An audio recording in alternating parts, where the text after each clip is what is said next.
Hai, Assalamualaikum warahmatullahi wabarakatuh.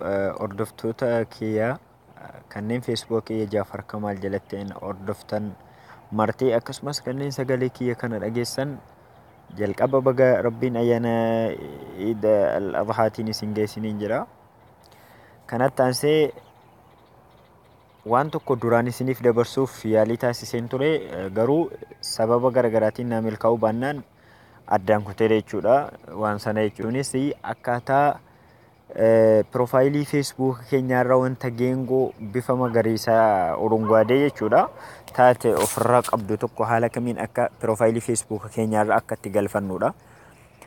Yeroon isiniif dabarsuuf yaale sanatti yeroo sana dirqama appilikeeshina tokko akka gadi buustan isin gaafata waan ta'eef sanummoo Facebook duraan baname osoo hin taane Facebook reefuu banattan qofarraa isiniif galcha jechuudha yeroo sana. Amma garuu Facebookuma isin banattanii of harkaa qabdanurra isiniif galchuu danda'a. Faayidaansis maal akka ta'e walumaan ilaalla jechuudha. Maal akka ta'es ni ilaaltu, faayidaasis ni ilaaltu. Obsaan hordofaa jalqaba akkuma duraanii jechuudha. Namoota baay'eedhaaf tarii Facebookni kiyyas ta'e akkasumas YouTubeni kiyya bifa haarawaa ta'e ni mul'ata. Namni Facebook kiyya ta'e kiyyas ta'e YouTube kiyya bifa haaraan argemmoo akkamitti akka maamila kiyya tokkotti yeroo marra na hordofu hubachuuf dirqama beeksisa kan akka hordofu kabajaadhaan isa gaafadha jechuudha. Jalqaba Facebook kiyya Jaafar Kamaal namni amma dura friendii kiyya taatanii hin jiraanne akkasumas follow osoo hin godhin jiraattan yoo jiraate follow gochuudhaaf jalqaba YouTube keessan irra ni galtanii jechuudha. Facebook kiyya Jaafar Kamaal kan jedhu follow gootanii na hordofuuf waanan dabarsaa ture hundasaa hordofuuf kan hin fuulduratti dabarsu hundasaa hordofuudhaafis Facebook kiyya kana follow yoo gootan akka friendii kiyya tokkotti waanan dabarsu hordofuu kan dandeessanudha. As gubbaa bakka search kanarratti jechuudha Jaafar Kamaal jettanii search ni gootanii maquma amma dura ittiin na hubattanudha jechuudha. Maqaa Jaafar Kamaal jedhu as gubbaatti kan search godhamee barraa'ee jiru kana hangaruu meesiyaa lammaffaaf search godhee isin agarsiisu Jaafar Kamaal jettanii ni barreessitan jechuudha.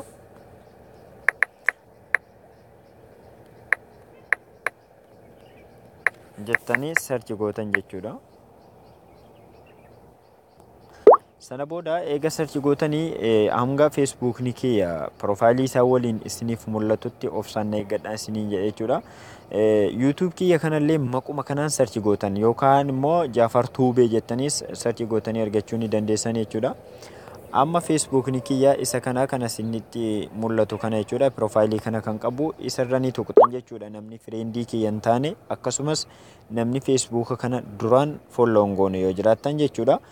Facebook kiyya kanarra ni seentanii obsaan eeggattan hanga moobaayilii kiyya gadhiisu. Sana booda Facebook kiyya kana yeroo argitan follow ishee jettu kanarra tuqxaniitu achi booda yoo isiniif fudhata ta'e moobaayilii keessan yoo nama baay'ee save first gootanii taatan hin fudhatu save first kana jechuudha. Yoo nama xiqqoo save first gootanii turtan garuu nama hanga 5 akkas peejiiwwan garaagaraa yoo save first baay'istanii gootan taatan isiniif hin fudhatu. Garuu yoo immoo peejii hedduu hin taane kan isin save first gootan peejii hedduu yoo hin taane fudhachuu danda'a. Save first kana ni gootan yoo fudhachuu dides homaatu miti jechuudha. Inni biraan YouTube kiyya irrattis akkamitti akka itti na hordoftan isin agarsiisuu fi YouTube keessan irra ni seentan jechuudha. YouTube kiyya argachuudhaafi eega YouTube irra seentanii obsaan eeggadhaa. Innis hanga YouTube kiyya bifa normaal ta'een bakka searches waa hundasaa qabatee hanga isinitti mul'isu jechuudha. Eega haala kanaan YouTube irra seentanii as gubbaa bakka search kana irratti jechuudha Jaafar Tuubee jettanii ni barreessitan jechuudha yookaan Jaafar Kamaal jettanii ni barreessitan. Hangaruu Jaafar Tuubee jedhee isiniif haa barreessu dhiifama. Jaafar Tuubee jedheen barreessa as gubbaatti kan barraa'ee jiru kana jechuudha. Inni isarra ni tuqna jechuudha. Sana booda YouTube kiyya isa kana isarra ni tuqxan jechuudha.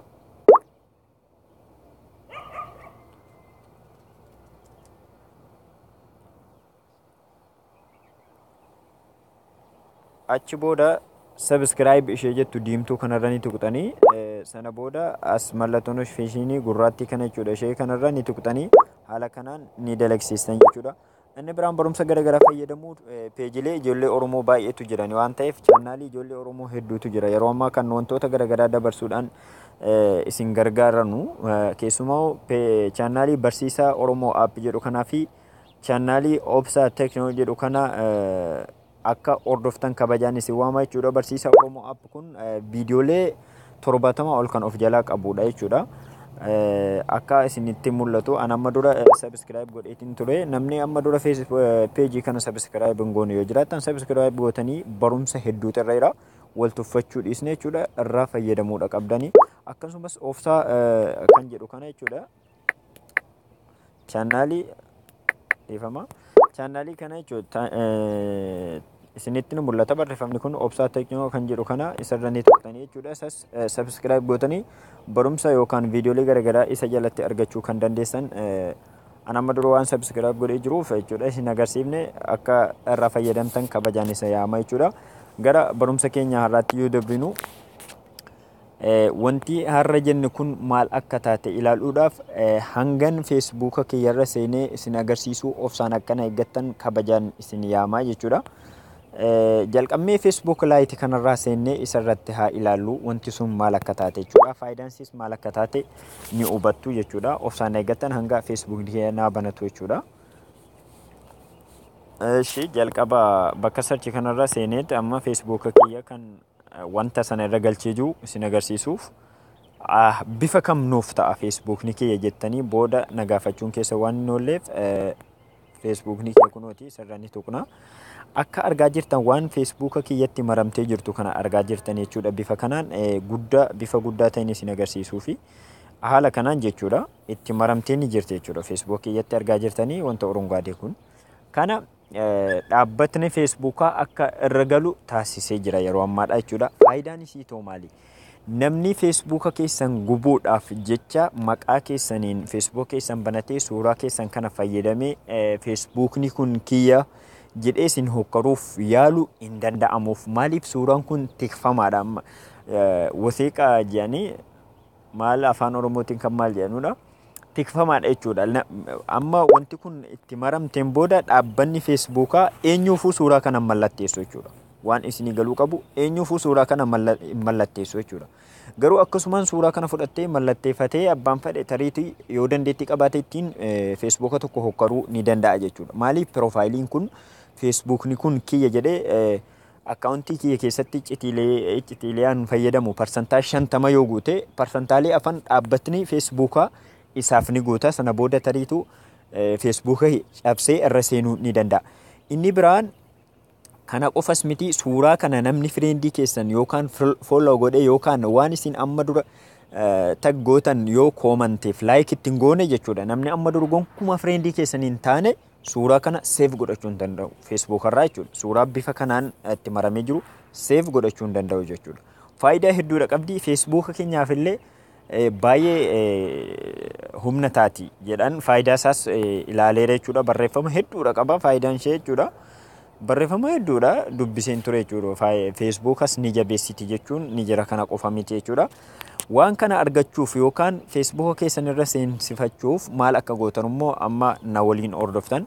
Namni waan kana qabdan mallattoo sarchii Google kana namni qabdanus ta'e yookaan namni san qabaanne immoo Google Chrome namni qabdan Google Chrome isa kana jechuudha. Isarra ni seentan jechuudha. Waan kana argachuuf liinkii an amma gadi isiniif dhiisu Facebook keessattis liinkii kana gadi isiniif han dhiisaanii liinkuma sanarra tuqxan isin jechuudha. Amma liinkii sana cimseen bakka kanarra gadi qaba jechuudha. Bakka kanarra jechuudha. Sana booda faasta isheetu kanarran tuqa. Achi booda liinkichi as gubbaarra galeera. Achi booda joo kan jettu as gadii kanarran tuqa jechuudha. Isinis akkuma kanatti liinkii sanarra cimsitanii gadi qabdaniitu sekoondii 3 cimsitanii irra tuqxanii sana booda paste gootan. Dura kooppiin gootan jechuudha. Liinkii sana yeroon Facebook keessatti gadi isiniif dhiisu kooppiin gootan. Sana booda bifa kanaan isiniif ba'a. Facebook kamirra galfachuu feetaa naan jedhaadha. Kan biraarra seeniitii kan biraarra galfadhu naan jedhaadha. Mee hangan Facebook kiyya kan biraa emailii isaatiif paaswordii isaa gashee dhufutti Obsaan eeggadhaa. Hangasittuu viidiyoo addaaniin kuta maaliif akka isin ittiin dheeranneef jechuudha. Facebook tokkorra galeen isin agarsiisa jechuudha. Tolee amma dhufeera Facebook kanarra galchee isin agarsiisu jechuudha. Saving godha jechuudha. Sana booda asumaan hin filadha jechuudha. Si'a tokko Facebook Lite irratti jechuudha. Tolee Facebook kiyya kanarra galchee isin agarsiisuudhaaf jechuudha. Amma si'a lammaffaadhaaf Google Chrome irraan gala jechuudha. Si'a lammaffaadhaaf jechuudha.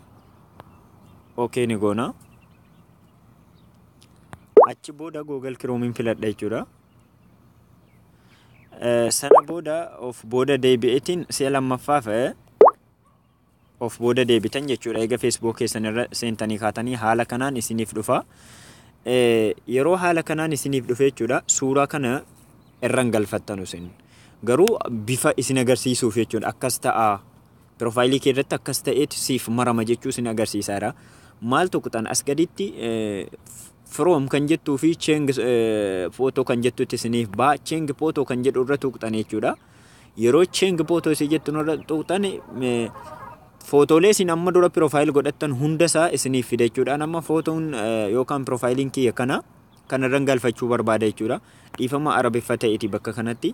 Sana booda xiyya kanarra tuqxanii jechuudha. Xiyya isinitti ni mul'atte jechuudha. Xiyya dhiifama. Xiyya asii kanarra tuqxaniitu guyyaa tokkommoo sa'aatii tokkommoo torbee tokko akka irra siif taa'uu barbaada jedha. Xiyya kanarra yeroo tuqxan isin never kan jettu irra tuqxanii jechuudha. Xiyya kanarra tuqxanii akka yeroo mara irra taa'uu jettanii jechuudha. Asii xiyya ishee kana gurraattii kanarra tuqxanii never ishee jettu irra tuqxan. Amma fakkeenyaaf arabiffaan abadan kan jedhu kanarra aan tuqu jechuudha. Ingiliffaan garuu jecha never jedhu irra tuqxan isin.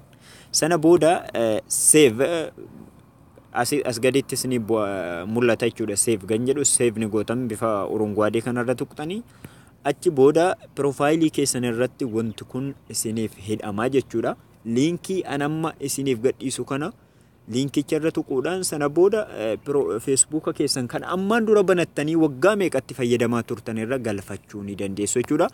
Inni kanaan dura Facebook haaraa yoo ta'e malee Facebook duraan banamirra hin gashuu jechuudha. Kun garuu liinkiin kun Facebook duraan waggaa meeqatti fayyadamtan haa ta'u bifa kanaan irra isiniif galcha jechuudha. Akka isinitti mul'atu Facebook ni kiyya kun amma profaayiliin kiyya kana qabateeti jira. Akka isinitti mul'atu haala kanaan profaayilii keessan irratti waan profaayilii keessaniifis ta'e fi akkaawuntii keessaniif tika ta'u kana akka irra galfattan kabajaan isin yaama. Assalamu alaikum wa rahmatullahi ta'ala wa barakatuh.